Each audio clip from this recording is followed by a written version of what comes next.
A very beautiful community. I'm sorry to be late. I had to top on oxygen. This is going to be a smaller group today, talking about personal questions about you and about me. These are the house rules. Before, let me know if you can see and hear me. And I will scroll up and actually realize that we've got a huge number of questions, to the point that our ethics of answering every question before we start might mean today that we're going to go all the way on questions asked before. I'll try to be quick so we have questions coming in live that we can answer too. Otherwise, let's get going. Beautiful community. If things go a little bit wrong, I will go on higher oxygen, which will mean I'm still audible, but with more background noise than my smaller oxygen machine. So if you're ready, let's get going. Stray dog. Favorite football club. I've never had a favorite football club because I only started watching football from my early teens, and then stopped by my early 20s. I thought a lot about it. I even did a little bit of coaching. And there were a few periods in my teenage years where I stood at night on football stadiums with notepads, making notes about tactics, about manipulation of space, and so on. So if I like football today, and I didn't get a chance to see much because of my limited time due to health, I'm going to like the work of particular managers rather than particular football clubs. So I like what Eddie Howe is doing at Newcastle, for example. Obviously, I think that there are several revolutionary things that Pep Guardiola has done. I also, in particular, love managers who are able to affect a game as it goes across 90 minutes. So often what you get is a tactical plan that expires during the match, and then the team can't react and they play the game out. That puts me off. So the capacity to adjust as the 90 minutes go on, to time a game properly, is something I admire, but it's always manager by manager. I'm never going to say, I love Dynamo Kiev or Ajax. Dolores, religion is central to my life, but anathema to some of my friends. What's the best way to be true to myself without setting their hair on fire? We live in a scientific culture, and in it, people wrongly think that the gap between a religious and a secular person is oceanic. It isn't. The existential questions that religious and secular people ask and re-ask every day are virtually the same. And indeed, having faith, and that's available within many Christian traditions, it's available within many other faith traditions too, is about questioning. If you have a healthy relationship to God, you're questioning what God is. You're questioning what your relationship to God is. You're questioning what prayer means. You are questioning everything. So, boom. Yes, there is going to be a fundamental epistemic difference in the end. I don't want to be a Wittgensteinian relativist who says that religious belief and disbelief are just different forms of life that can't speak to each other. I do think there is a conflict, epistemic conflict, but we make more of it than we should in our culture. Echelon, dear Vlad, what up? What up? And what up?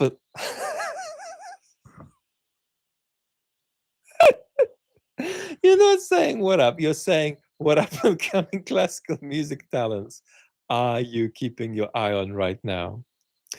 It's difficult because in my head, up and coming music talents are now in their 50s, like the pianists Paul Lewis and Till Fellner, for instance. The greatest living instrumentalist, Lisa Batiashvili, is in her 40s and no longer a baby. There are several pianists of the younger generation that are worth watching, and I think one of them at the moment is Alexandra Dovgan, who is probably still a teenager. But I think a lot depends when it comes to the realization of her talent on what kinds of musical hands she is in. More generally, we are in a strings age. We're in an age where there are more impressive young people playing string instruments. Um, we have some pianistic talent too, but I think strings are ahead at the moment, um, and including a lot of amazing female string musicians coming up. So that's the congestion of talent. Then we have other areas where we need more. Ruben, in news, there are horrible, evil things going on in the world, and I'm helpless to do anything about them. What mindset should I have? Should I just stop reading the news at all? So, I did only my sort of second or third consult yesterday since my hospital time, because I do so few.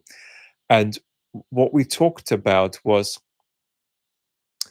the difference between the political world being habitable or uninhabitable, and one's mind being habitable or uninhabitable. How do you keep your mind habitable? How do you feel comfortable in your mind the way you can feel comfortable in a house or in a body? Um, if the world is becoming less habitable, as indeed it is. So it's a question of that dance.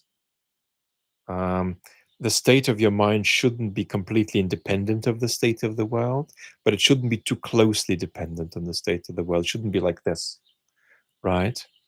Because then you're going to go nuts. So that dance is at the core of it, and something else is at the core of it. I hope is health allowing, something I hope to offer, maybe a workshop in the coming months about how to negotiate the online environment. These look utterly ridiculous, but they don't weigh anything, so I'm enjoying these spectacles. Ross, I think you were bedbound for 2 years with your mind out of commission. Did you retain what you'd learned or the framework of thought you had developed before the onset of ME at the level of coping with not being able to get out of a bed? No, in the sense that yes, I did, but that's not useful now.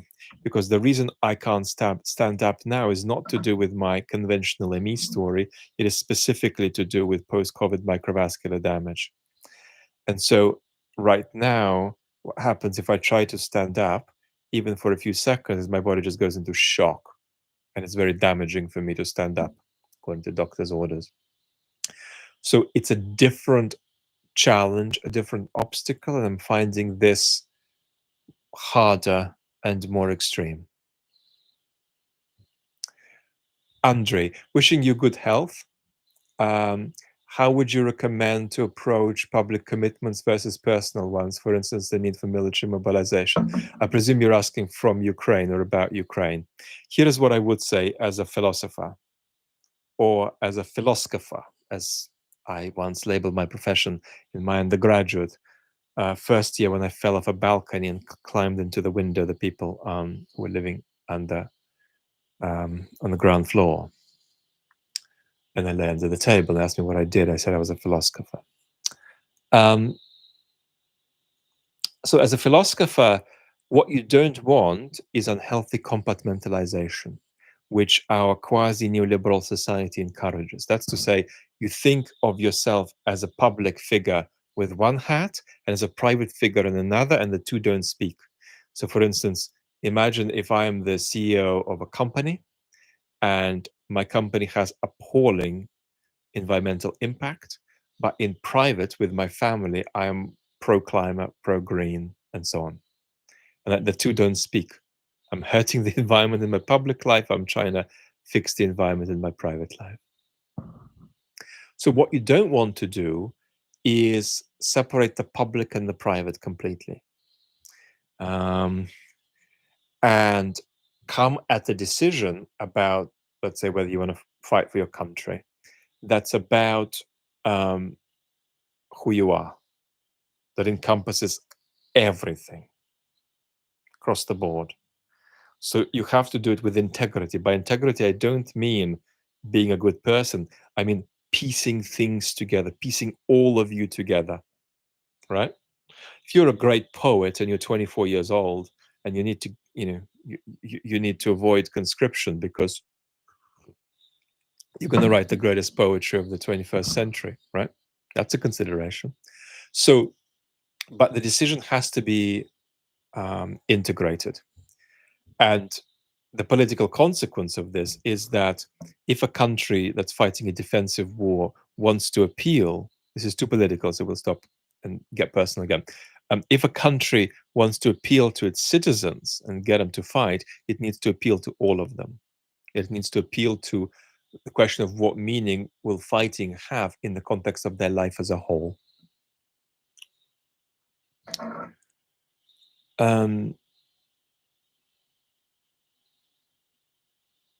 Alex, Vlad, what's the difference between trauma as a colloquial concept and the psychiatric one?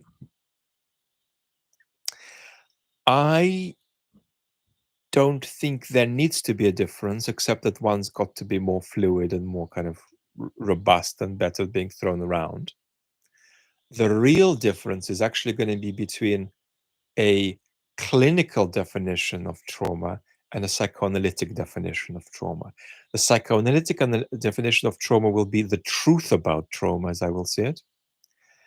And the clinical definition of trauma will be what it helps for bureaucracies to come up with by way of a label so that you can have some consistent generalization about what patients and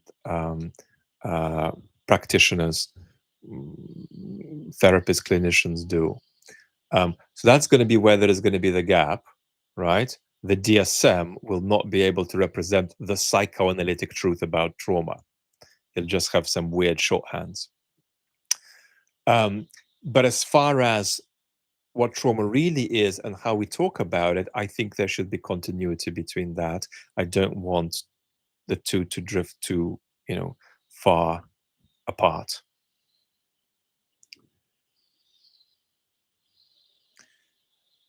Hamoud, hello, Vlad. I hope you're well and healthy. Thanks. We'll talk about that, by the way. We'll talk to sick people on the ME channel soon. I'm planning this video where I talk about what to say and what not to say to acutely chronically sick people. It's going to be useful for the ME community, but also kind of useful for anybody if you've got sick folks in your life. How does one deal with shame and guilt? I adore you and your content. Feel guilt. Okay, that's the question.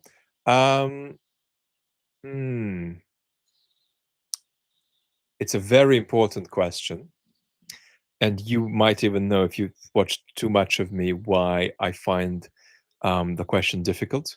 Because two of my heroes, Bernard Williams in Shame and Necessity, 1993 book, and Richard Wolheim in On the Emotions, a 1999 book, talked extensively about shame and guilt, and not in entirely compatible ways.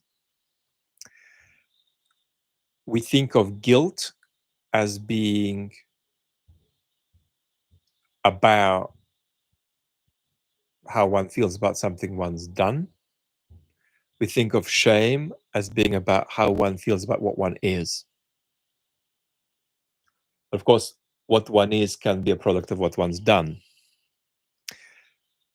It's really difficult. I will make a shame and guilt video with my views about it. It's really difficult to say anything brief. The only thing I would say is that our self-help and therapeutic culture underestimates how much shame and guilt have roots in infantilized childhood experiences, and how much that still conditions adult life, and how much adulthood is about growing out of immature relationships with shame and guilt in a way that is possible, but only partially possible. Now, one way to have a mature relationship in these waters is to experience falls in regard in relation to guilt and shame as being falls in one's own regard. But getting close to that takes an enormous amount of maturity, as opposed to falls in the regards of others. Falls in the regards of others. This is something we'll get to, so I'm aware I haven't answered your question. Do you have any experience of mindfulness and meditation? Toby is asking. Yes.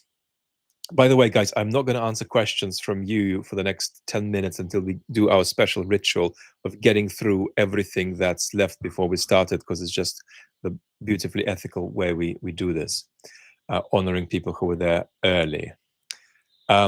So I have meditated twice a day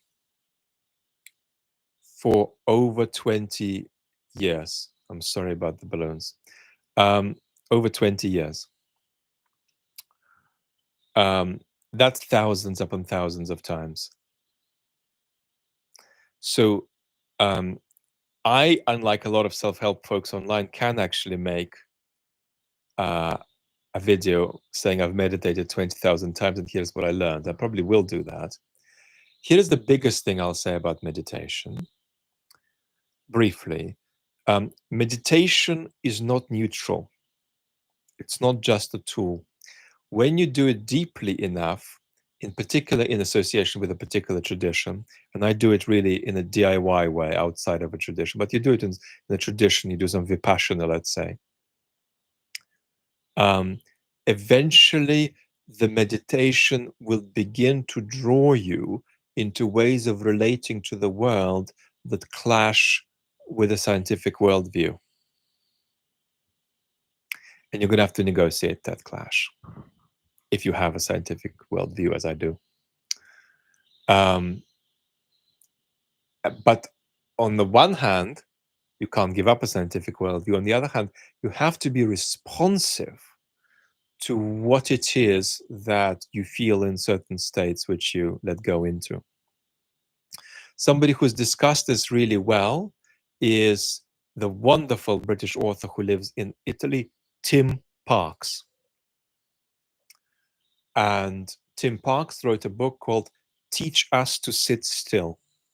And it's one of the best skeptical but also open books about meditation that we have in our culture in English at the moment.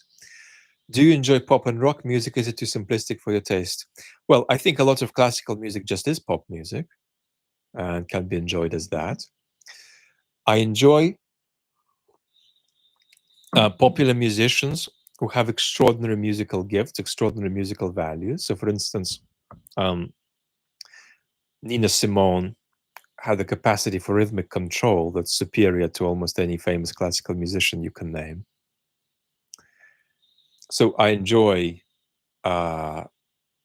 things in the sense that music is music is music is music, right? You can just bang the wall of a cave with a stick in a more interesting way than somebody plays a Beethoven sonata. So you've got to be realistic about that.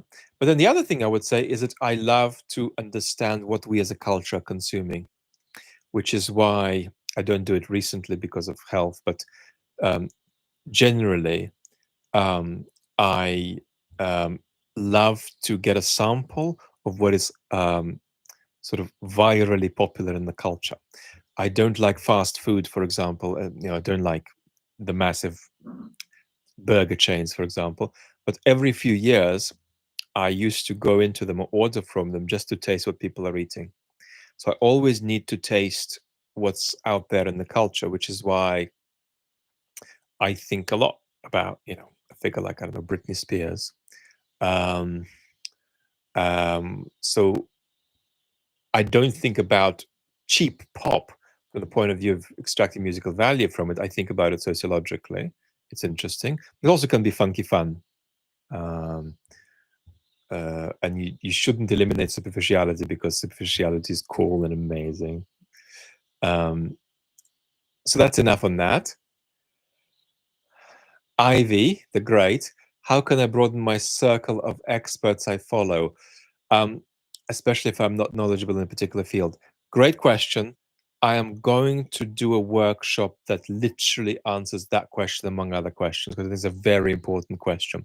How do you curate your own informational diet? I think it's very important. How do you not fall for the superficially reassuring, right? How do you not, end up in an algorithm that excessively pleases your whims as opposed to actually making life better for you? I've got so much to say about it that I'm going to ask you to be patient with me and wait. Reflan, I suffer from bad ADHD. I'm bloody sorry. I know how tough it is. No matter what level of responsibility I take on, I manage to let people down. Well, you've also got, right, you've also got rejection dysphoria, most likely. So that's going to magnify 50x your sense of letting people down. How can I and those around me find ways to accept this? Look, I'll talk about neurodiversity separately because it's really important. Because I keep diagnosing people in public life with neurodiversity, and people keep wondering, well, what are you talking about? So we'll talk about that. I am a very big fan, because of the numbers of neurodiverse people, about much more education in the workplace about ADHD and autism. Much, much more education so that people understand, so people react. The reality is, at the moment, societally, we're not getting the best out of neurodiverse people because we're not making enough accommodations for them. But funnily enough, they would actually contribute more if we made more accommodations. So accommodating neurodiverse people correctly is actually a win-win very often. Now, often it's painful, but it's a win-win relative to not accommodating them in general. Let me put it like this. My tiny music. Hello, my tiny music. When in relatively good health, an attempt at Rachmaninoff's second piano concerto, how far would you get? Well, not far and far. Not far because I wouldn't get far if my health were magically well tomorrow. Far because I would get far if I reheated my motoric output a little bit in the 6-month period, then I'd badly get through it. So I probably would have played the piano over an hour a day, much more than over an hour a day, from the age of, let's say, maybe 3 to 9. And then I just stopped in Israel. And then my relationship with classical music is one that I've come back to and deepened sort of off my own bat, not as a result of sort of regular piano training, piano lessons. But at the same time, think about that 3 to 9, in the music school after the regular school, you're going to gain a lot of motoric output. You're going to be able to play through most things if you refresh that in adulthood. But I haven't, and I haven't touched the piano except very rarely when I point something out to a pianist I'm interacting with that I'm discussing with them as an option to do on the keyboard. But there I would normally point, I would not press the key. If I press the key, it would always be just about illustrating something by pointing to a stretch of music rather than demonstrating how to play it properly. So that's roughly where I'm at. The last time I touched the piano meaningfully probably was in my teenage period. No, not meaningfully, but rather I would say embarrassingly. I put myself down to play some kind of composition of mine somewhere with an audience there, and I forgot I didn't compose it. So I turned up and I had to improvise. And so I improvised for about 5-10 minutes. I claimed that was a composition. And I felt that was so disrespectful to musical reality that I vowed never to touch the keyboard again.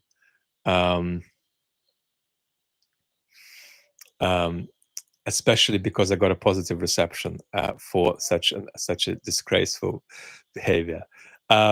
So that's the answer. I wouldn't get anywhere, but after 6 months, I'd probably be able to play most of it. Do you have a Shakespeare play? I think it's a great question. But I think the answer is that it's very rare that I descend, that I deviate from what I would regard to be as objectively the best output of an artist. So I don't think there's going to be much deviation between me and, let's say, somebody like Frank Kermode about what Shakespeare's great plays are. I would start with, Lear, um, Hamlet, Macbeth, Tempest, you name it. So we might have category A, category B, category C plays, but they're all going to be candidates for being masterpieces. There's just going to be a big gap in what kind of masterpiece they are. Could I rate literally all of Shakespeare's plays? No. The way I could rate Beethoven's sonatas, like I could tell you what I think is the 23rd best one out of the 32. But Shakespeare couldn't do that. Just pick out the greatest ones, unoriginally. But here we're talking really about the pinnacle of Western literary art. I'm curious about Ramona's asking your emotional resilience. Where does it come from, do you think? I'm happy to hear you refer to your partner and little sister. I'm glad you have love in your life. I don't think that my resilience is at all special. When people get really ill and really bad stuff happens to them, they tend to become very resilient. So actually, resilience is a quality almost everyone in this room would develop under great pressure. What you wouldn't develop is, except for a minority of people, is emotional health, right? Being emotionally pliant, healthy, not very pathological. And also you wouldn't develop stability. So what I stand out for psychologically is stability. Partly you're in this room because of how stable I am and how grounding you're finding my commentary on our world. Because it's not grounding in what I say only, it's grounding in that I manifest groundedness. I don't just speak it. You relate to that. That's a rare quality of mine, stability. Resilience is not a rare quality. Every single patient with profound illness that I know is resilient, because when humans go through hell, they're going to become resilient. How does one as a young man self-actualize, and how do you find people in community to help you become that person struggling with socializing and friends and community? Blue Flower is asking. You have to become who you are. You need to find out what your talents are and develop them. If you don't know what they are, ask the 4 or 5 people who love you the most what they think you're best at. If you're young, lean into that. Don't forget to ask for what you would like. Don't sit there pondering. Ask. You want to go for a walk in the park with somebody? Ask. You want to learn from somebody who is professionally more advanced than you? Ask them for a coffee to discuss it. But broadly, we have a crisis of men in our culture, and men who have a crisis of, as Jordan Peterson would say, meaning. This crisis is real. Just because it's advocated for by people whose other views we might want to reject doesn't make it unreal. It's real. I'm going to talk about it. Also because it's going to send a lot of men into the Trumposphere in European countries too. So we'll talk about all of that. I think it's still the case that we have a lot of discrimination against women, but it's also the case that we have a lot of men who are bloody struggling to figure out what they're meant to be in the world. Like really struggling, badly struggling, scarily struggling. It's generational, and I'll talk about it, I promise. Clara, dear Vlad, did you get any tips, exercises, suggestions on how you potentially improve your current state of health? Yes, there are broadly 4 or 5 medical interventions, the first of which is anticoagulation. Haven't started any of them because we need my health to be stable enough to tolerate the downside they might generate. And so we've been in a catch-22. But for example, over the last 9 days, I had a period of 7 days where I slept only 15 hours and spent a lot of time suffocating. And in that context, it's risky to add something on board, but we have plenty of armory. It just doesn't come with a guarantee of working. Frown chat, Vlad, hope you're in relatively good health. I seem to recall you mentioning in the past that you knew Michael Brooks. If so, what are your thoughts on his work and influence? I never knew Michael Brooks. Maybe I talked in public about it when Rachel asked me about it, because Rachel, I think, knew Michael. That's my understanding. Is that right, Rachel? Well, in fact, it is right. So that's all that was. I mean, Michael died a few years ago at an unbelievably premature age. And all I can say is that he was very authentic and gifted and thoughtful, intelligent and funny as a political commentator and writer, and you could say even comedian. But my closest friend in the universe died at the age of 32 in 2011. Still speak to him every day. He's the closest person in the world to me. Also, he was the most gifted person under the age of 50 I've ever met. Musically gifted and artistically gifted, intellectually gifted. And he didn't have anything physically wrong with him as far as we knew. He just suddenly died from a silent heart condition, presumably. So I understand, right? What a uniquely brutal contingent tragedy that is, when we lose somebody we love who is gone at such a young age with so much to contribute. David, do you have any thoughts on Trump's repeated phrase? This is politics, David, so I'll just do 30 seconds on it. Any thoughts on Trump's repeated use of the phrase, "Thank you for your attention to this matter"?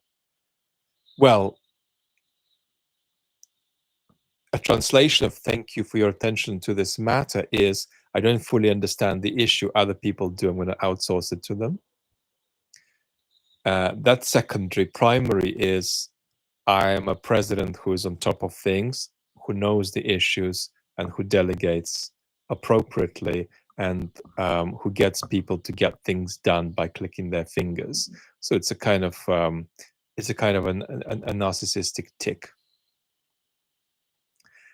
I haven't thought about it deeply. I'm just answering spontaneously. There's more to it, and probably I'll analyze it if Trump keeps talking like that. Gazer, hello, Vlad. What's the one or two or three things, medications, supplements that have helped with your ME? I'm not referring to the actual organ damage by COVID. I'm not sure you can separate it out, because the endothelial damage, the microvasculature from COVID, is also a feature of ME, just on a much milder level, right? David Systrom, all these folks at Harvard who were studying this, began studying it before COVID, before 2020. So you can't do a clean separation there. Look, there's one immune modulator drug that in particular historically helped me, but I can't take it now because I'm intolerant to most meds. So I'm kind of in a very difficult catch-22 situation where I'm intolerant to meds that might help me. Swedish polymer. I will be talking more on the Vladimir Diary channel about this. Obviously, I think you're probably subscribed there, but just make sure you are, because we'll go there more. You've got to be careful, though, in public about giving advice, especially about giving advice outside of the ME community, because it's unhealthy to culture healthy people into giving sick people medical advice, because normally it's just well-meaning but silly 70% of the time, and 30% of the time it's not well-meaning, it's just actually a product of somebody's caught upness in some kind of algorithmic capture online, whereby they go around recommending ivermectin or whatever to people with conditions they don't understand. Football stadiums, Swedish polymaths, have a rich history and are connected to European history. Do you think football will ever achieve a status similar to cricket or tennis among the aristocracy? No, but it's cultural. So football is much more resonant with upper middle class life in Italy than it is in the UK. So there are these cultural differences. In the UK, it's weird if a footballer starts quoting Schopenhauer. In Italy, it's weird, but it's less weird. Malfitano, thank you for facilitating us so much. Is there anything about yourself that you value? Everything. That you'd put a lot of work into to achieve. Yeah. I've never had anxiety or depression. In fact, I've barely ever had a depressive thought in my life. I'm very, very lucky like that. It's luck. It's not an achievement. But I did have some psychological progress I needed to make from my 20s to my 30s, and I made it to a degree of about 89.4%. I'm very proud of that, and it feels amazing and free. Also, of course, I put in a lot of work on my philosophy talent. And the reason I say that is because as a teenager, I thought that I might become a professional philosopher. And what I started doing is working on my talent for developing my talent rather than just developing my talent. So instead of developing opinions and making arguments, I would sort of stand outside again at night and allow thoughts to come to mind, almost like free association. Then I'd react to them, then I'd observe them, and I'd allow more thoughts to come to mind. Then I'd watch how free I'm being, how imaginative I'm being. And eventually I developed lots of levers and gears that I can pull or, lift. And that makes thought for me not a matter of doing one thing, but a kind of a balance of 77 different things that you can all do faster or slower with many, many pedals, many gear change possibilities, and so on. So that's what I was developing as a kid. I didn't take a view on whether I was left wing or right wing. I didn't take a view on the basic philosophical questions. I just purely did process and capacity, and I did it for hours every day. And one of the things I'm proud of now is that have almost no time to do philosophy because I'm so sick. But I am philosophy, which is a painful tension. But despite this, even when I'm really, really sick, I infinitesimally become a better philosopher every week. And I'm very proud of that given my limitations. Because the easiest way to become a better philosopher is to write a book and have it critiqued by colleagues you admire. I just hope that can happen to me someday.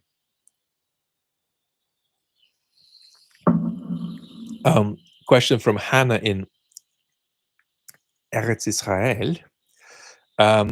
Do you have the same freedom in Israel did you have the same freedom in Israel as you do in the UK?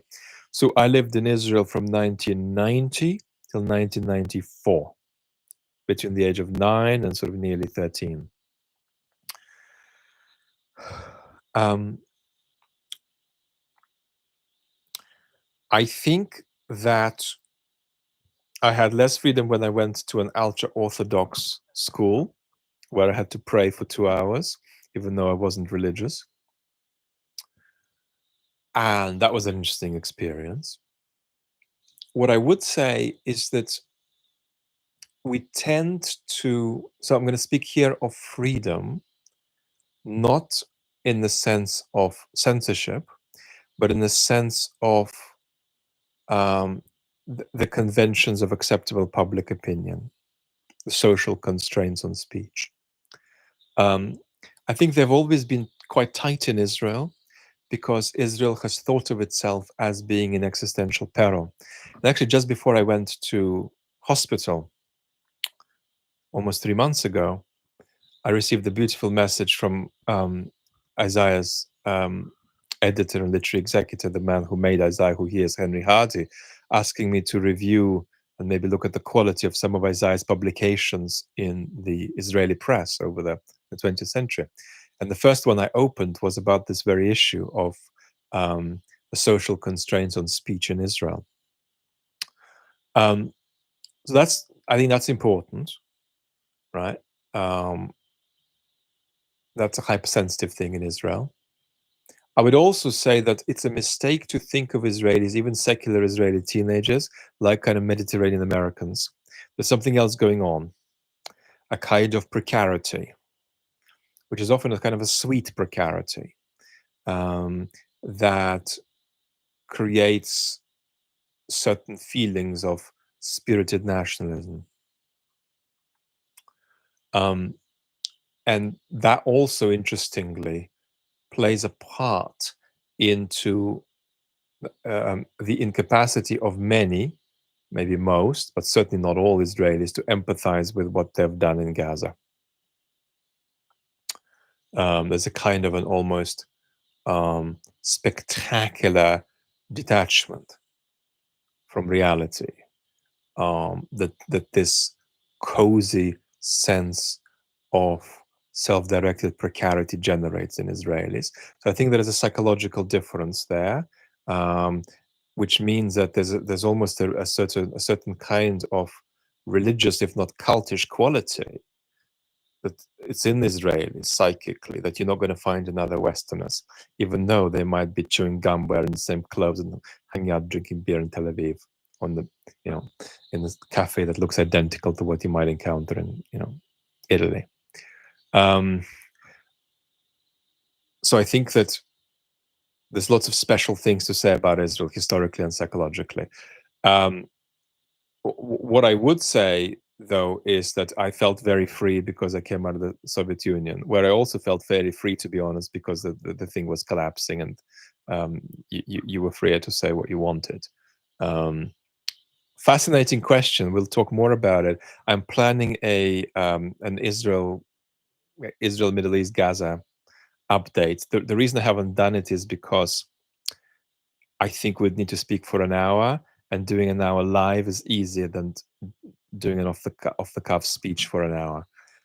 But I'll get there because I think a lot of people need a regrounding. We did 5 to 10 videos in autumn 2023, but not since.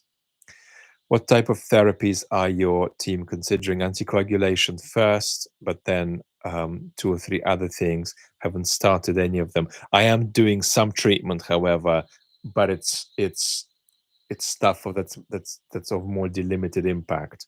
The big guns that may or may not have any benefit, we've been conservative to wheel out yet.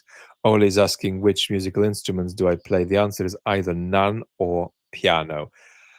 Hallelujah. Oh my word, 42 minutes of questions. Let's have a round of applause for everybody who was there at the beginning and for everybody who's now patiently waiting. Let's jump to the super thanks section first to make sure we don't miss too many of you guys who are super keen. Let's have a look. Ooh la la.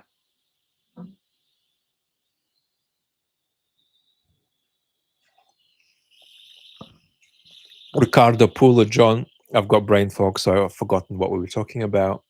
Andre is asking, are we doomed because of AI? No. All that is true is that human beings do not control technology. One reason only, among others, why humans don't control technology is that there is no us at a political level. There's just 200 quarreling states who are frenemies, as I would put it. So the very idea of controlling a technology rather than allowing it to control us is a somewhat fanciful enterprise. We can just do better with that, but it's never great. But are we doomed in the sense that in the sense that's captured by the very worst warriors about AI? No, I think the story is more nuanced, but we might talk about it separately.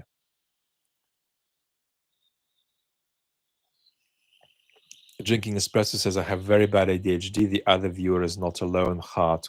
Love between the neurodiverse folks is fantastic. Curious, Vlad, your critique of scientism for pushing ethics to mimic science. Yes, I do that. Yet your naturalism blurs is and ought. This is philosophy. We will probably not be able to go there. Yes, I do blur is and ought. As a follower of Bernard Williams, I'm inevitably going to do that because Bernard, among other things, had this marvelous idea of thick ethical concepts that had a factual and a non-factual element. Scientism's true harm is elitism, sidelining common sense from expert rule. No, scientism's true harm is thinking that explanations of the most general and universal uptake are superior to more local and parochial explanations. Physics won't tell you how to analyze Beethoven's late string quartets. That's the problem.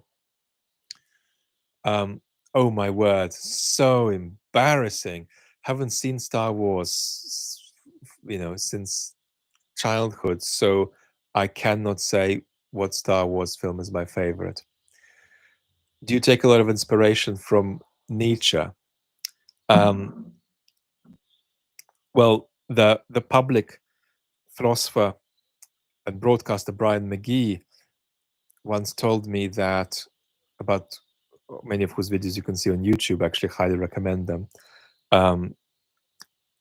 Brian said to me that by the 1990s, in his experience, he was friends with Bernard Williams. Bernard came to not love, but to identify with Nietzsche. I actually think Brian's wrong about that. Brian was wrong about that.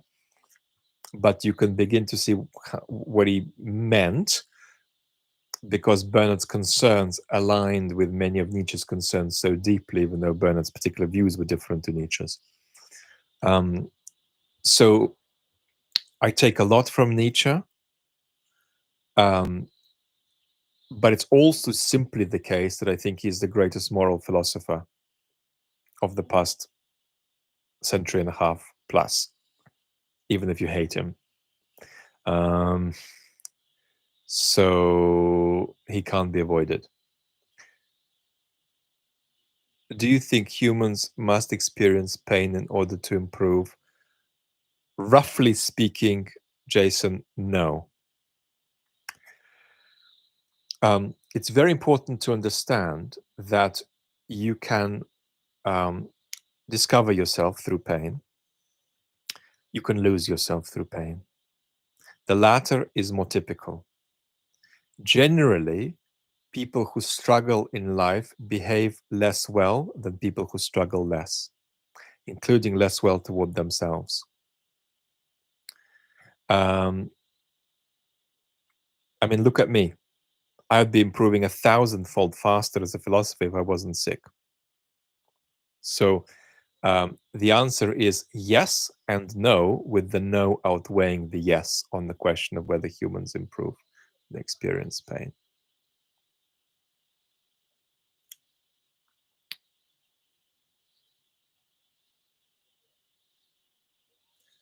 D, how bad was it living in Israel? Wasn't bad.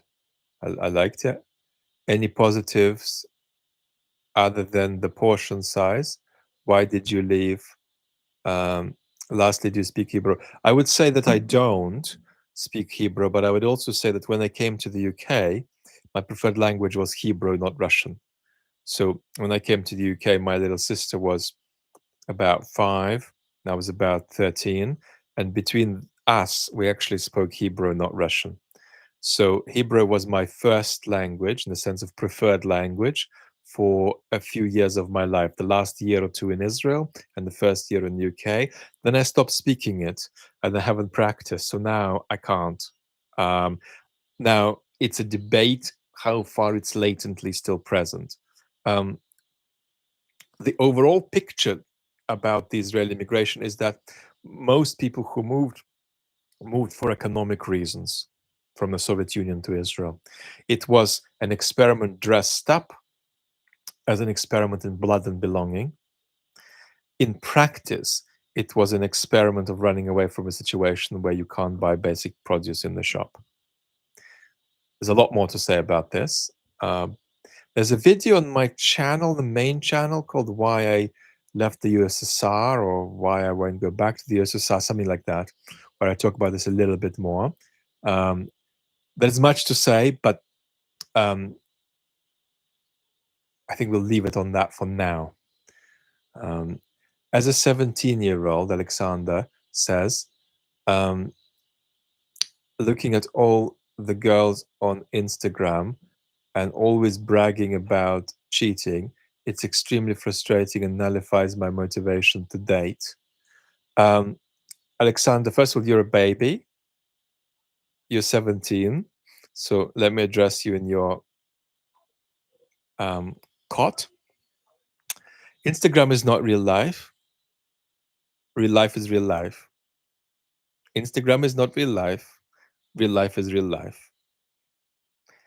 Um, get out there, taste it. The best way for you to do it would be through university, which might not be right for you, but tendentiously that's the best way to taste the social world. Most people in relationships in the Western world today are doing their best. So if relationships are appearing transactional to you, that's not representative of reality.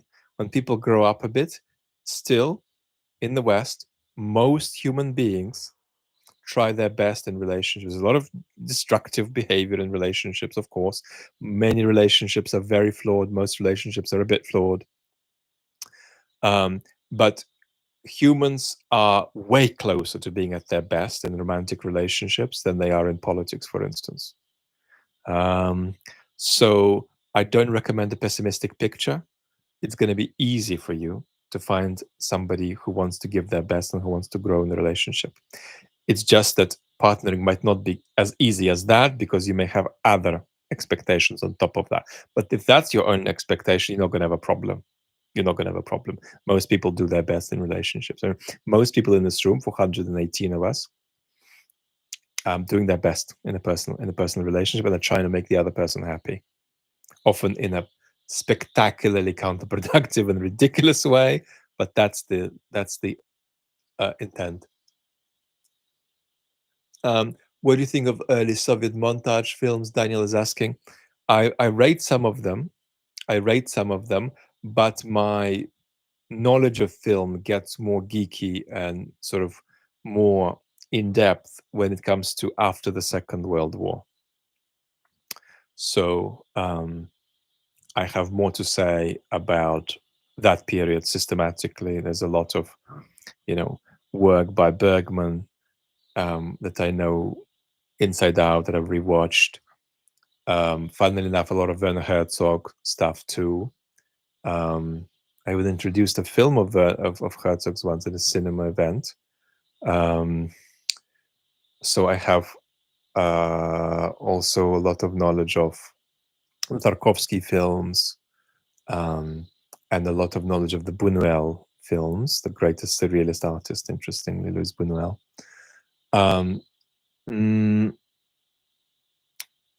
And various other things that I admire, like Rashomon by Kurosawa and so on. The answer is yes, but it's not where my knowledge lies. Vlad, what importance would you place on learning a second, third language, not just for folks living abroad like myself, but for folks from an English-speaking countries? I would say one is enough, but it's amazing because you understand how much language structures your moral, aesthetic, and social concepts and your relationship to the world. It is quite transformational, especially transformational if you manage to get that access as a young person. But I highly recommend it, and it doesn't matter what the language is. You want to learn Tongan, learn Tongan. But it's an extraordinary exercise of imaginative self-extraction, which I highly recommend.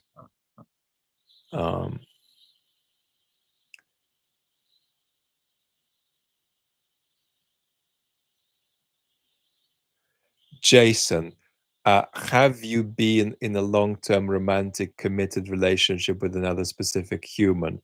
If yes, how long was it? Is it? Yes, um, in many since the previous century. Um, Longest was something like 8 years, and that person is now my closest friend in the world. I'm very close to their family. She's got a very beautiful husband and 2 boys. Um, and my second longest is my partnership now, uh, pushing 7 years. And in the hospital, the night that my partner thought that I might not live, she found this tradition whereby, um, under special circumstances, um, a woman is allowed to propose to a man, and she proposed to me, and so we're engaged. Um, so, and we've been together 7 years. Um, and um, another past partnership also involved children. The other person had actually more than one partnership, and very, very close to all of these people and their new partners, and incredibly supportive of their lives. Um, so it's great. Um, I'm a big believer in that kind of accumulation. Um, but also, I would say that I'm 44. I only learned to be able to give everything in the relationship by my mid 30s. I still had a way to go, um, and make progress, which I finally did. Um, and I have a lot to say about relationships, and I have a lot of relationship advice type conversations to have, and a lot of dating conversations to have, because dating is a very important and very flawed element in our culture. And I have some ideas about how to you can think about it better and so on. Zonko, um, have I heard Steve Kotkin apologize for the Trump regime? No, I haven't heard Steve apologize for the Trump regime. Obviously, I'm very disappointed if Steve has. I'd be surprised if he has, but I don't want to challenge you. I'll just say that I'm not there. I haven't seen it.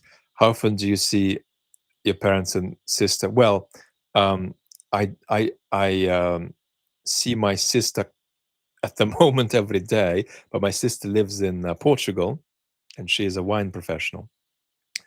And that's my fault. I got into loving wine, which is again funny because I don't drink wine because I'm too sick. But I love wine without drinking, and I think about wine when I don't drink it. Um, and so what's happened is that we've had to have a rotation of care for me, and rather than getting professional care, because I can't sit up even properly at the moment, we've had my sister take 2 months of work and do a kind of rotation with my partner. But my sister's going back to Portugal, um, mm, um, 2 days. So we're going to have to invent some new interesting arrangements. Um, and again, because of my illness, I saw my parents more regularly.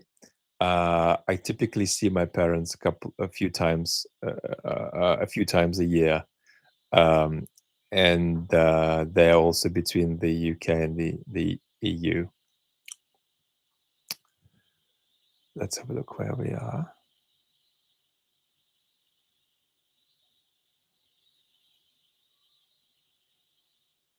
What's the most contemporary song artist you enjoy?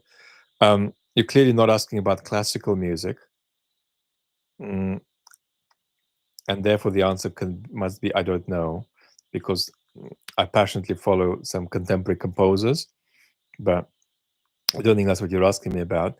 I can tell you who I think is of the Western pop stars, let's say of the American pop stars, who is the most musically gifted today. It'd be Lady Gaga, because she's rhythmically quite strong. Gazer, thank you. Melinda, lovely to see you. As a philosopher yourself, um, as a philosopher, you, Melinda, as a philosopher, admire what you offer and share in this channel. Richard Volkheim, who you've mentioned, was my dissertation director and friend. So I responded to your comment on YouTube, and I don't know if I reached out to you, but I would like to. So can you drop me an email on get in touch with Vlad, or I'll find you and drop you an email just to say hi, because it's so beautiful that you have this special history with Richard Volkheim. And obviously, I'd love to understand more what you're working on now as well. That would be special. US Gaffer Bob, thanks, Vlad. So many questions, so little time. My apologies. Armor Cat, I'm a young person struggling with very poor self-esteem. I'm so sorry. You're not alone. Coupled with low confidence, it's negatively impacting my life, but I feel lost as to how to deal with it. Look, you might say, Vlad, I don't have the money, but therapy. Not all therapists are good, but a lot of therapists are good. Um, um, mm, a lot of therapists are good, and you need to explore whether or not that might not be a good thing for you to check out right now. Number one. Number two, ask for help. Hey, I'm struggling. I could do with a beer, I could do with a coffee. I'm really, really struggling. Reach out to people. Know that this will pass, that life is long, that you're going to be surprised by your own strength and growth and resilience in the future.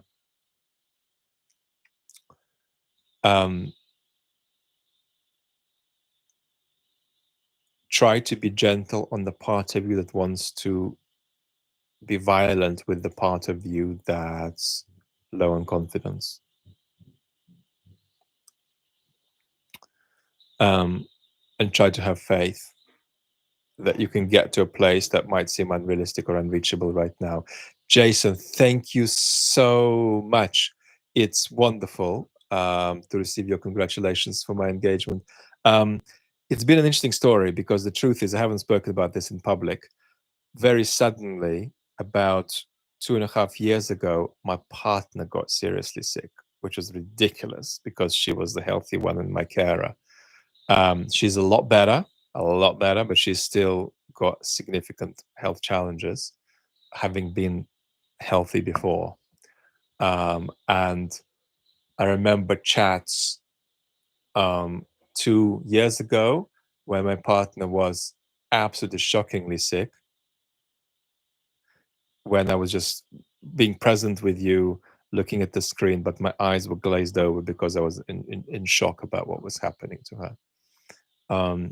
So we've had some amazing health journey misadventures that haven't just affected me, but at the moment, of course, it's me who is the really sick one. Do you believe in an afterlife? No. If not, and if death to completely cease to exist, why do anything at all? Well, there are different ways to respond to this, but if you're asking why isn't life meaningless if there is no meaning in the universe, the answer might be that, well, if there is no meaning in the universe, the sentence that there is no meaning in the universe is itself meaningless as far as guiding us about how to live. So life's full of meaning, and the people who have a healthy relationship with their faith, and I'm not religious, but the people who have a healthy relationship with their faith, they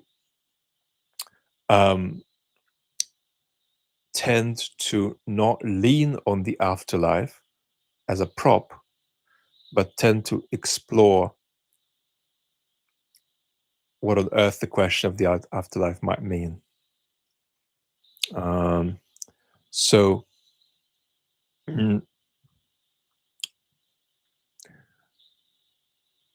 therefore, the idea that there is no cosmic order means we lose some things, namely our ideas about life and ethics that are based on the assumption there is a cosmic order. But short of that, we lose nothing.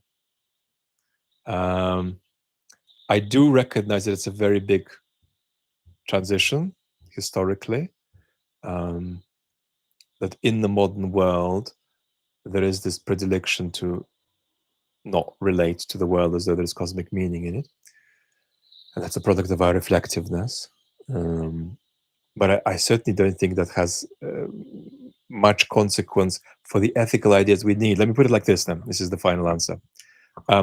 The ethical ideas we need are unaffected by the realization that there is no cosmic order of things. The ethical ideas that are affected by the realization that there is no cosmic order of things are anyway bad ideas we don't need, irrespectively of whether there is a cosmic order of things. Emmy, thank you so much for your congratulations on my engagement. Relative Time Works, thank you so much.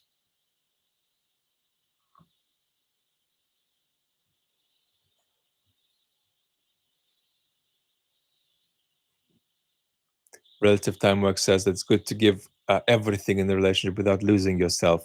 Yes, you have to give as the you have to give as the person that you are. If you're not yourself, then it's not the right relationship for you, which is often a painful realization. Because a lot of human beings cling on, this is worse for men than for women, to a relationship which they think is high caliber. I have a high caliber partner. We actually have an epidemic of men clinging to high caliber partners. No, you don't just live in a palace because it's a palace. You live in the house that suits you best. The palace may be so unsuitable for you that a much more modest, smaller house is actually going to fulfill you much more. So understand that. How should I negotiate? Luke is asking the tension between wanting to be intellectually enriched and being mentally incapable of doing so. Square peg, round hole. Look, I'm not a fan of pushing yourself in a direction where you are least talented. I'm always a fan of pushing people in a direction where they're most talented. Now, the fact that you ask this question so thoughtfully suggests that you are intellectually talented. So I don't buy that square peg, round hole thing. But what I would say is you've got to press in where your intellectual talents are at their best and not press in where they're weaker. You give me any human being, you ask me to improve them, to consult them, whatever else, I'm always going to max out on their strengths and I'm always going to defocus on their weaknesses, unless the weaknesses are catastrophic and profoundly undermining them. But it's always better to improve your strengths than to improve your weaknesses. Almost always that's the right thing. And our education system is not set up for that, right? It's set up to, teach Ricky algebra when Ricky just doesn't want it. Now you've got to have a minimum of decent educational wherewithal, but we need to focus on our strengths. So I would say go toward where you're most drawn, and that might probably be what you love the most intellectually. That might probably anyway reveal where you're most gifted in the way you interact with intellectual ideas. Daniel, what's your favorite track on Holst's The Planets? I think the whole thing is kitsch, so I'm afraid it's none, except as a commercial product. Like it's a great pop song, great pop music. I'm learning so much, Mark says. Well, I'm learning so much too. Now, let's try to take some questions. I can't take questions about whether Ukraine or Russia will fall. because this is politics. Let's have a look. Let's have a look.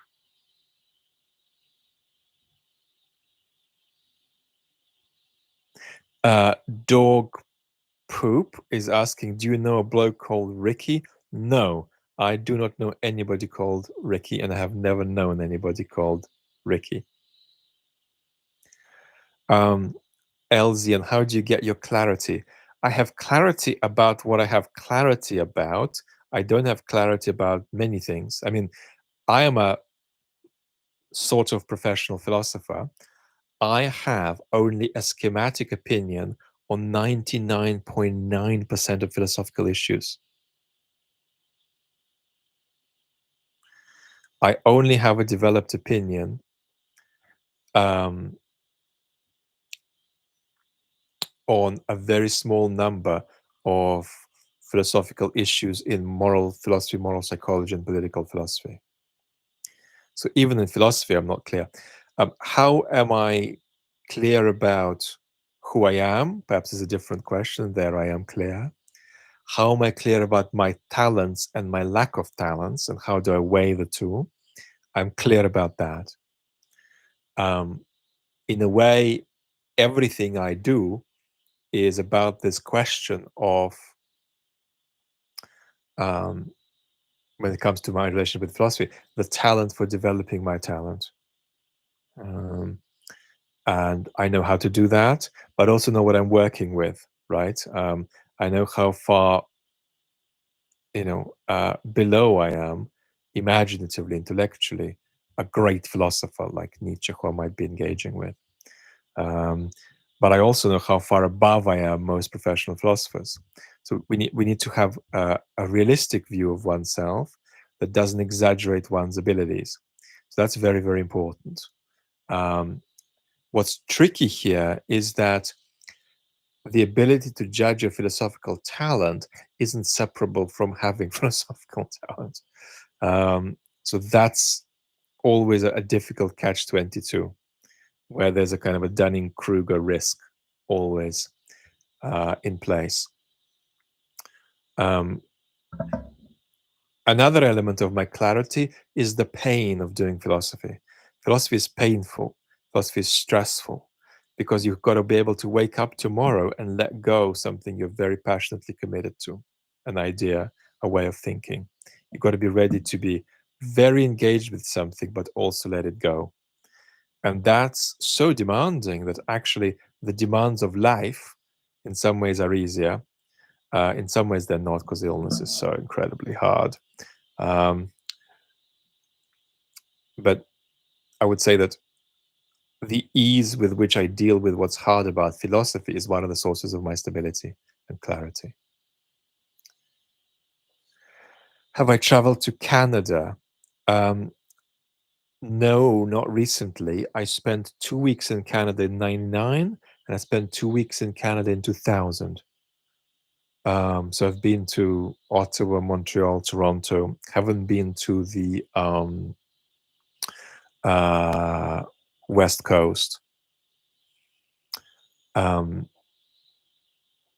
So a hole.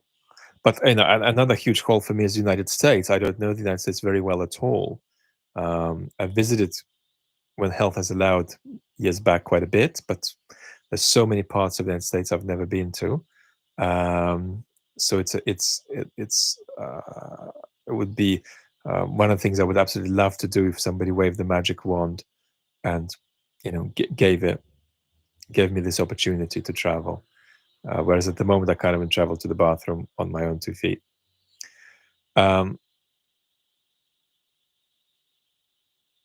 Oh, Mark, you're asking me a question I'm not sure I can deal with.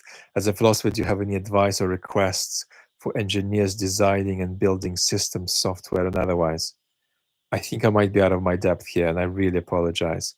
Poor cat, you afraid of dying? Well, one of my great heroes died a few weeks ago, Alfred Brendel, and I've been reflecting on death again. when one deals with death, one always deals, as my other hero, Richard Wolfheim, used to say, with two things: death generally, and then the death of a particular individual, which might be somebody else, but also could be you. So there are two items there, not one. What I'm afraid of is death before I've been able to make at least something that feels like a contribution of the kind that's right for me to make. So I'm afraid of that. I'm certainly not afraid of death in good time. At the age of 90, I'd take 70 the way I'm going. That'd be a bit of a miracle for me, actually. So the answer is not at all, because I have access to the idea of it now being an appropriate time. On the other hand, of reaching a point where it would then be an appropriate time. But I also, on the other hand, have a problem, and that's that I fear that I may not reach an appropriate time like that because of my illness. So if my illness does not allow me to make the contribution I want to make sufficiently, then that's something I'm still dealing with. I'm still not okay with that idea. And it's a realistic outcome for me, we have to be clear. But I'm not okay with that. I'm certainly okay with death. If I've made even 25% of the contribution that I would like, I'm going to be okay. But if I haven't, I'm going to be much less okay. Do you relate to Marcel Proust? So I used to be a Proust addict, and I'm not anymore. Not because I think Proust is now bad, but because I've somewhat grown out of it. What's most remarkable about Proust, and why does Proust generate addiction almost uniquely in the history of Western literature? Proust generates addiction because fundamentally what he does is he allows you to look at the same moment in your life from different temporal vantage points. So I have this thermos of tea here, and Proust might look at it from the vantage point of now, from the vantage point of a future, from the vantage point of a recent past, the vantage point of a past that is long gone.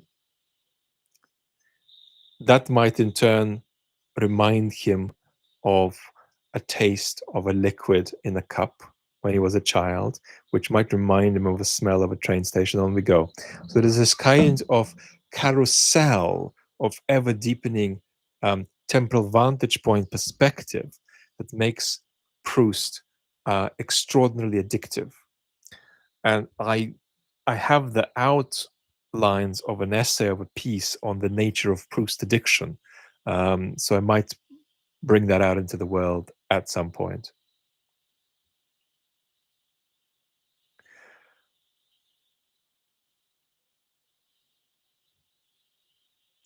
You have no choice but to spend the day, Daniel is trying to torment me, with a 20th century dictator of your choice, talking about anything but politics. Who would you choose and why? Oh my God. What, you mean the big ones? I don't know. What, Stalin, Hitler, Mussolini? Probably go for Mussolini out of the three. Unless we extend dictator to authoritarian leaders, I think I'm going to be in trouble, and I'm going to try to avoid all of it. I do not have any personal interest in speaking to any of them.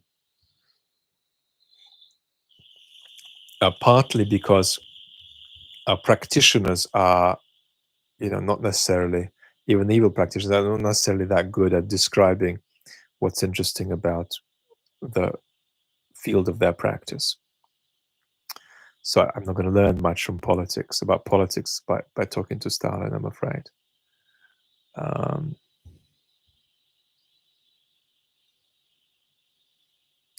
Have you ever gotten a profound philosophical idea from a dream? Dog Poop is asking. I have never got a profound philosophical idea from a dream, but the idea of a state between waking and sleeping is a state that is conducive to certain kinds of imaginative, kind of hypnagogic state, is conducive to certain kinds of imaginative readiness.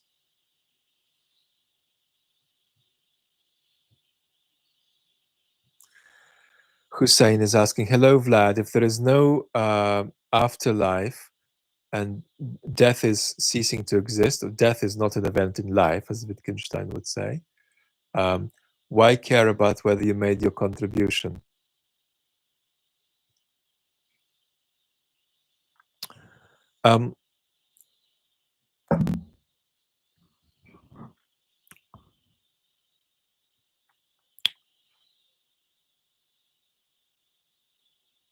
The prejudice in your question is a bit like the scientific prejudice we discussed earlier, only of a religious type. And that's that significance has to be cosmic significance. There is plenty of significance that's not cosmic. When Alfred Brendel plays Beethoven, that has significance for me.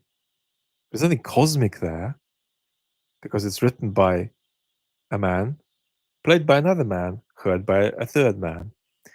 So the idea that significance has to be significance of the most ultimate metaphysical uptake or it's nothing is in fact a kind of bizarre postmodern prejudice. Life's full of meaning of various kinds.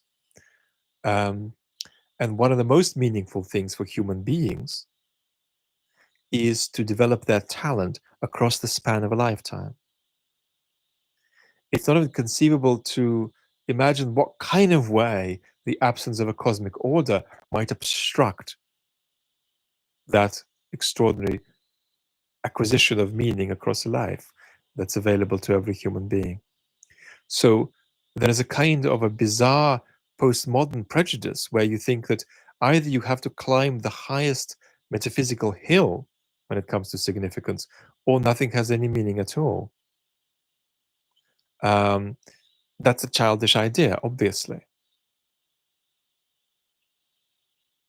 Right?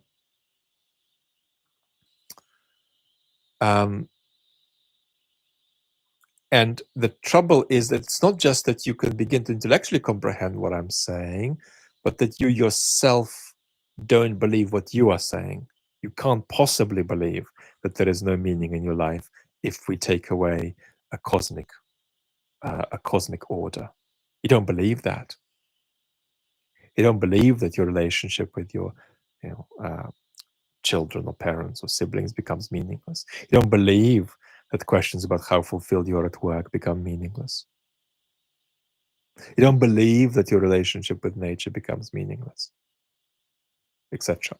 This is the idea that something has to take its maximal shape or it doesn't exist at all.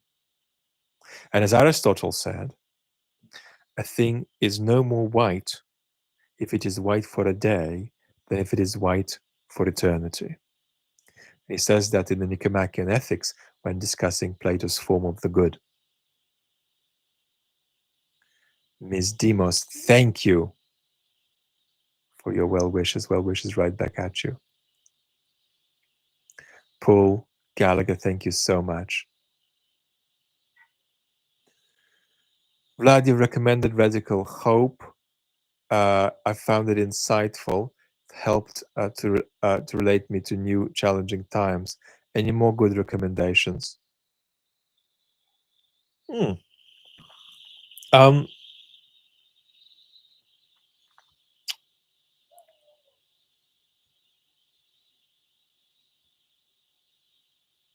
yeah. Let me say which one of his books is best to recommend, unless I just recommend the whole lot. Let me see.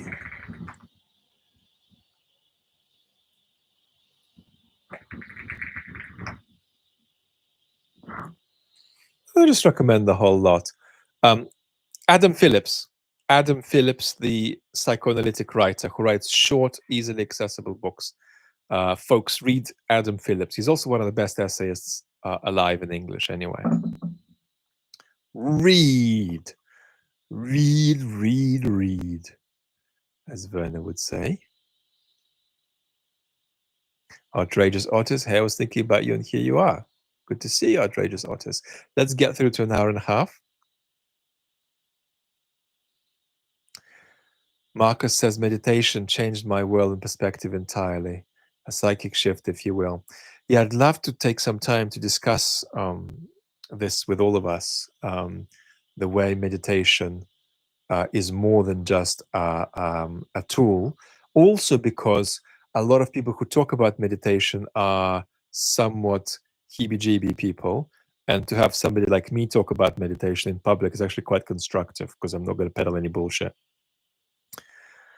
Lou B says, gratitude for your thoughts and congrats on your engagement. Thank you so much. Super appreciate you.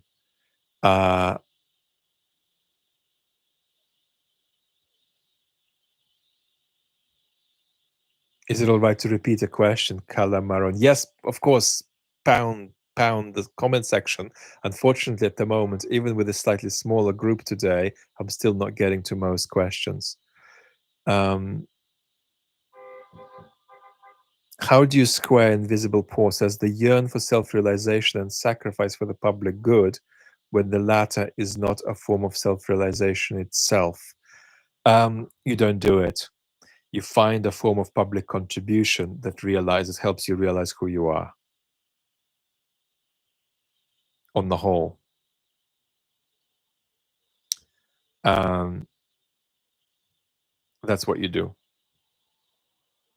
You don't contribute in a way that doesn't fulfill you because it's not going to be a great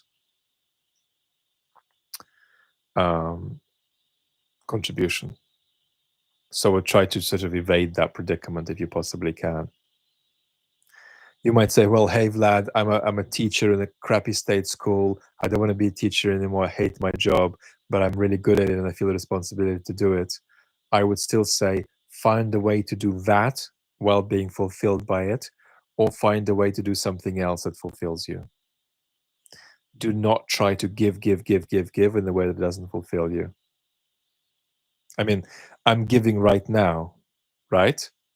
And you know, I might be struggling a bit with it physically because my body is getting worse as I speak for an hour and a half, but I love it. I love it. And I don't just love it because of the, I feel I have a lot to give and I'm so grateful you're interacting and receiving. It's also that I am growing in this. You're helping me grow. You're helping me become a less crappy public intellectual every week, right? I've improved so much. I'm going to improve so much. So it's just a privilege to be able to contribute while getting better at contributing. Um, this is a very delightful and open dance for me. This, and so it's fantastic. I love it, and you're helping me get better. What is my view of Buddhism? I think that we're going to have to talk about that on the Philosophy Channel, maybe. I have many views about Buddhism, but obviously we're going to have to lay some groundwork and understand the richness and depths of that tradition. So I'm not happy to say something now that's too easy. Are there things about a Buddhist journey that are going to be incompatible with my own epistemic commitments and who I am? Yeah, sure. But so what?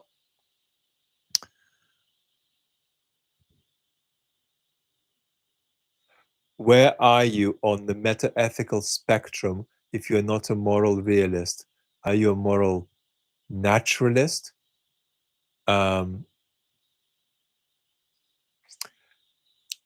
Meta-ethics, I'll answer this very quickly because I'm trying to be personal. Meta-ethics largely dissolves into historical understanding.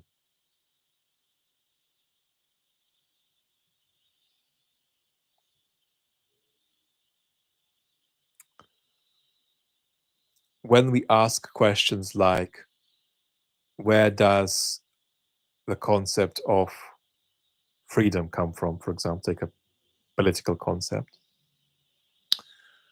The answer is going to lie with certain considerations about early human forms of organization, social organization, and how they generated the need for that concept long before there was a history of anything. That's as deep as you're going to cut. You're going to get there largely via genealogy and history. You're not going to get there via high-powered rational reconstructions. So obviously, there are philosophical questions about ethics, of course. There are questions about ethics and there are questions about ethics, sure. But then we need to specify what shape these, if you like, meta-ethical questions take. And very often they're going to dissolve into something like social understanding. That's the view of Bernard Williams. That's the view of Stuart Hampshire. That's the view of Isaiah Berlin, and so on.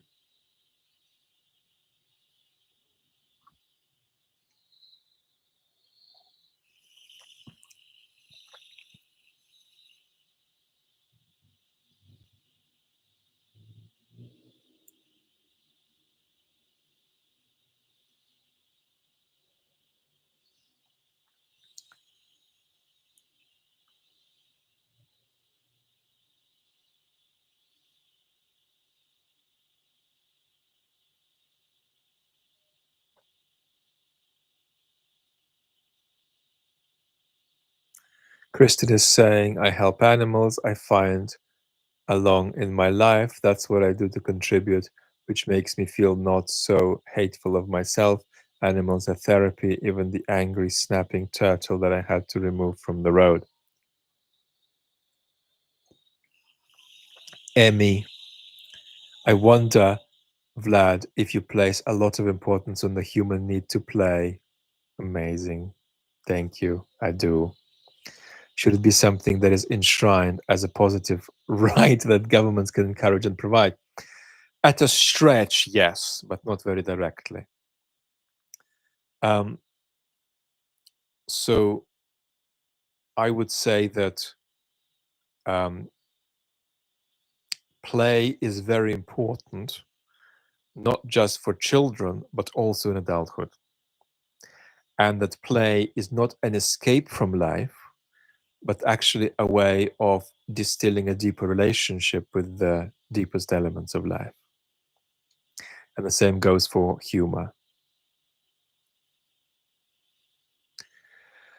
Von Krul, what's Vlad's stance on pineapple as a pizza topping?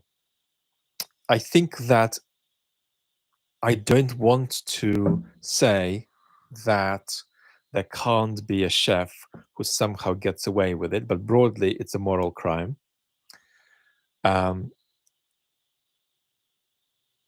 I think that one of the better pizzas in London at the moment is a pizza from Sodo, which is called, I don't know what it's called, but it's an anchovy and caper pizza. So very, very open with pizza. I don't have it much for health reasons. But there are certain topics toppings I don't agree with. And I do think that overall, pineapple on pizza is a moral crime. But then so many American food moves, beautiful community. Let's get me cancelled. So many American food moves are a moral crime by European standards. Lou says pineapple on pizza is permitted. I can't argue about it.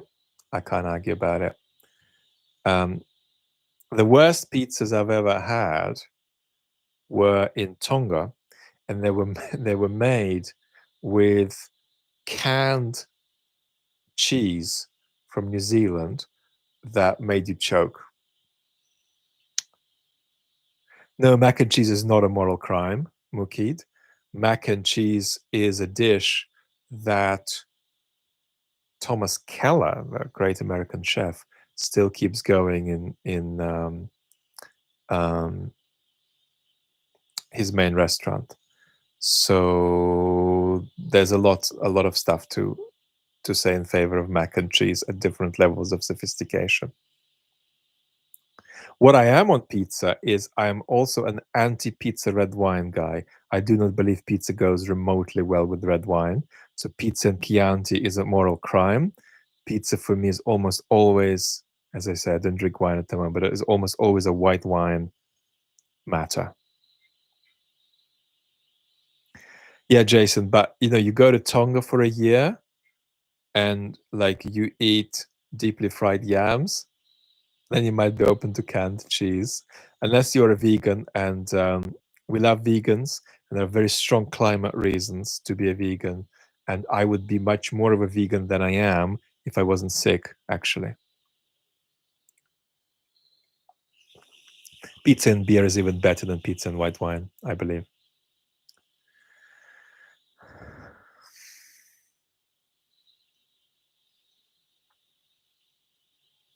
Who makes you laugh with delight? This is going to sound weird. It's not weird. The person who still makes me laugh probably more than anyone else in the world is my friend Greg, my Greek friend Greg, who prematurely died at the age of 32 in 2011. I still laugh out loud together with him probably once a week. But we often had moments where we were absolutely paralytic on the floor, crying in hysterics of laughter.